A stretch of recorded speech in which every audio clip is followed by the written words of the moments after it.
రాష్ట్రంలో మహిళలకు రాష్ట్ర ప్రభుత్వం తీపి కబురు అయితే చెప్పబోతోంది. ఆడబిడ్డ నిధి పథకానికి సంబంధించి మనకి శ్రీకారం అయితే చుట్టబోతున్నట్టుగా తెలుస్తుందనమాట. ఆడబిడ్డ నిధి పథకంలో భాగంగా ప్రతి ఒక్కరికి కూడా బ్యాంక్ అకౌంట్ అయితే ఉండాలని ఆల్రెడీ చెప్పారు. దాంతోపాటు ఆ బ్యాంక్ అకౌంట్‌కి సంబంధించి ఆధార్ కార్డు లింక్ అయ్యి కూడా ఉండాలని చెప్పేసి చెప్పడం అయితే జరిగింది.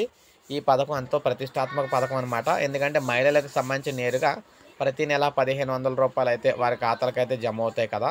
అందువల్ల అంటే ఇక్కడ మరీ ఎక్కువ వయసు ఉన్న వారికి 18 సంవత్సరాల నుండి 59 సంవత్సరాల లోపున్న ప్రతి మహిళకు కూడా నెలకు రూ. 1,500 అయితే ఆర్థిక సాయం చేస్తామని చెప్పారు. దీనికి సంబంధించి అన్ని సూపర్ సిక్స్‌లో భాగంగా అన్ని పథకాలు అమలు చేయడం అయితే జరిగింది. ఈ మనకి ఏదైతే ఈ పథకం అయితే మిగిలైతే పోయిందనమాట. ఈ పథకం ద్వారా ఆడబిడ్డ నిధి పథకం ద్వారా ఈ నిధులైతే విడుదల చేసేందుకు రాష్ట్ర ప్రభుత్వం అయితే కసరత్తు అయితే మొదలుపెట్టినట్టుగా తెలుస్తుంది. ఈ ఏడాది చివరిలోనే ఈ పథకానికి సంబంధించి శ్రీకారం అయితే ఉంటుందని చెప్పేసి ప్రభుత్వ వర్గాలు అయితే తెలియజేయడం అయితే జరిగిందనమాట. అందువల్ల ప్రతి ఒక్క మహిళకు కూడా నెలకు రూ. 1,500 అనేవి ఈ పథకం ద్వారా రాష్ట్ర ప్రభుత్వం అయితే విడుదల చేయబోతుంది.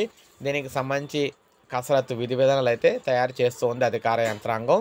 తొందరలోనే విధి విధానాలు అయితే విడుదల చేసి ఎప్పుడు దరఖాస్తు చేసుకోవాలి, ఎక్కడ దరఖాస్తు చేసుకోవాలి, దరఖాస్తు చేసడానికి కావాల్సిన పత్రాలు ఏంటి అనే వివరాలు అయితే మనకు రాబోతున్నాయి. వచ్చిన వెంటనే మీకు పూర్తి వివరాలు అయితే మళ్ళీ అందిస్తాను. అలాగే సబ్స్క్రైబ్ చేసుకోండి మన ఛానల్ని. పథకాల కోసం పూర్తి వివరాలు అయితే మన ఛానల్ ద్వారా మీకు అందించడం అయితే జరుగుతూ ఉంటుందన్నమాట.